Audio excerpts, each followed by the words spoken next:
Devyn Kell jerked his head up from his paperwork as he heard that deep, familiar voice coming from across the room. No, it couldn't be. He barely bit back his smile as he saw the newcomer instantly through the group of milling soldiers who separated them in the mess hall. Adrian Keokwides, braggart, womanizer, lunatic, and his best friend since birth. Only a handful of years older than him, Adrian had snow-white hair that fell in a braid down his back. A League assassin, Adrian wore the uniform well. So black it absorbed light. It was a stark contrast to his hair, and molded itself to every muscle the assassin possessed. His eyes were covered by a pair of opaque shades, but even so, Devyn knew their color better than his own. As a kid, he'd saved the right one from blindness after they'd had a race through a briar patch that had all but ripped it out. Devyn had won the race, but Adrian claimed it was only because he'd almost lost his eye, as if that could ever slow one of them down. He hadn't seen Adrian in almost 6 months, a record for their tight friendship. He was definitely glad to see him now. "You mean Kell?" Devyn's commanding officer choked as Adrian draped his arm over Quill's shoulders. "Are you high, Commander? He's a friggin' doctor. The only part of me he scares is my tonsils." Adrian tisked at Devyn's CO, who'd done nothing but rag on him for the last 2 months since Devyn had been reassigned to this unit. The man really was lucky Devyn had learned to control his temper. Most days, anyway. Adrian cuffed the CO on the back so hard, Quills actually staggered from the blow. Yeah, that's what he wants you to think. But trust me, I know his skills firsthand. His father was the notorious Filchan assassin C.I. Sin. His mother, the legendary Sayax Shahara Dagan.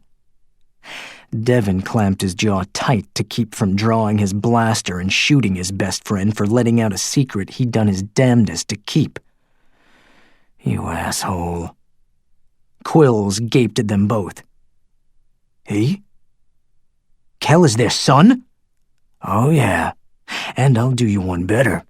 He was trained from birth to fight by the best assassin the League ever created. Quill scoffed. You mean there's someone out there better than your father? Adrian shook his head as he shoved Quills away from him. No, idiot. My father trained him. He flashed an evil grin at Quills. Just FYI, my father is also his godfather. So you want to be real nice to Dev. All of us take it personally when people aren't. Devyn rose to his feet as Adrian closed the distance between them. He held his hand out and let his friend pull him into a tight man hug. It's good to see you again, Aritos. But really, some discretion would have been nice. Out of character for your rotten ass, but nice. Adrian laughed good-naturedly as he released him. Come on, Dev. You need to let these assholes know what you can do, who you really are. They think you weak, they'll step all over you. A true assassin's philosophy, but it wasn't in Devyn's nature to push people around. He was too easygoing for that. Well, again, most days. Devyn glanced around the room, noting they were the recipients of way too much attention. Yet, true to Adrian's words, the soldiers in the room now held a respect for Devyn in their gazes that they'd never had before. Being an arrogant braggart just doesn't work for me. Adrian took his insult in stride. You should try it. It really does grow on you. Trust me. Devyn laughed at his friend, who was much more like an older brother to him. So, what brings you here? People needed killing. Adrian's tone was completely stoic about his brutal trade. I was actually on my way back to the League and heard your unit had been dropped here. I just wanted to say hi before I left. Who is your target? Adrian leaned in to whisper so that no one else would know who he'd killed. Emperor Benby. Devyn was surprised by the name. The Probokine leader? Benby had once ordered the rape and death of Adrian's mother. It was a story they all knew well, and it was how Adrian's parents, as well as his own, had met. Was it personal? It was an assignment. A tick worked in Adrian's jaw.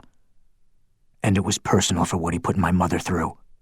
Too long in coming, in my opinion. But it was legal, so my father should be proud. He's always proud of you, Adrian. Adrian didn't comment. How long are you here for? We're evasing troops out of a hot zone and have some supplies for the civs. A few days and we're clear. Good. I don't want to be taking your body home to your mother. Yeah, she'd probably hurt you if you did. Probably so. Adrian grinned roguishly. In all the universe, your mother is the only thing that truly scares me, especially where you're concerned. I don't ever want to be on her dark side. Ha ha, and need I remind you my mother wasn't the one screaming at the pool when you got shoved in. All right, so we both have screwed up, irrational mothers. Anyway, I've got to get out of here. I took a little longer on assignment than I should have, and if I don't make check-in, I don't want to be hunted and have to take out another assassin dumb enough to come after me. He gave Devyn another quick hug. Take care, little brother. You too, I'll see you around. Adrian inclined his head to him before he made his way back toward the doors. As soon as Adrian was gone, Quill stepped forward. Was he full of total shit about your parents? Devyn had to force himself not to roll his eyes. If the man only knew the truth. Lethal venom ran through his blood from both sides of his family. He'd been bred for survival and had cut his teeth on skills this man couldn't even imagine. No, sir. Then if your parents are Sin and Dagan, why is your name Kell?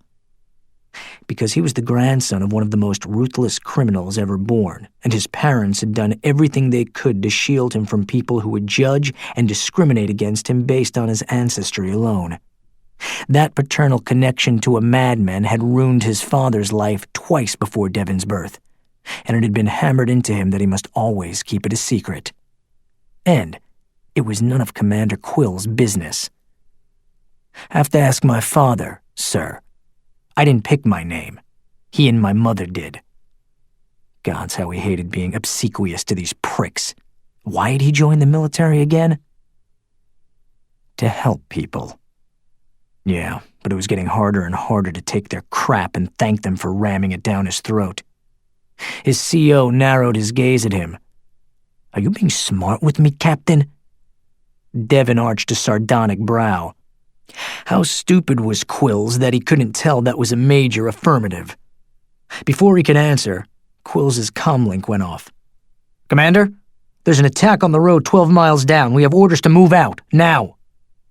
Quills took off and left Devyn alone with the lieutenant who'd been sitting close to him.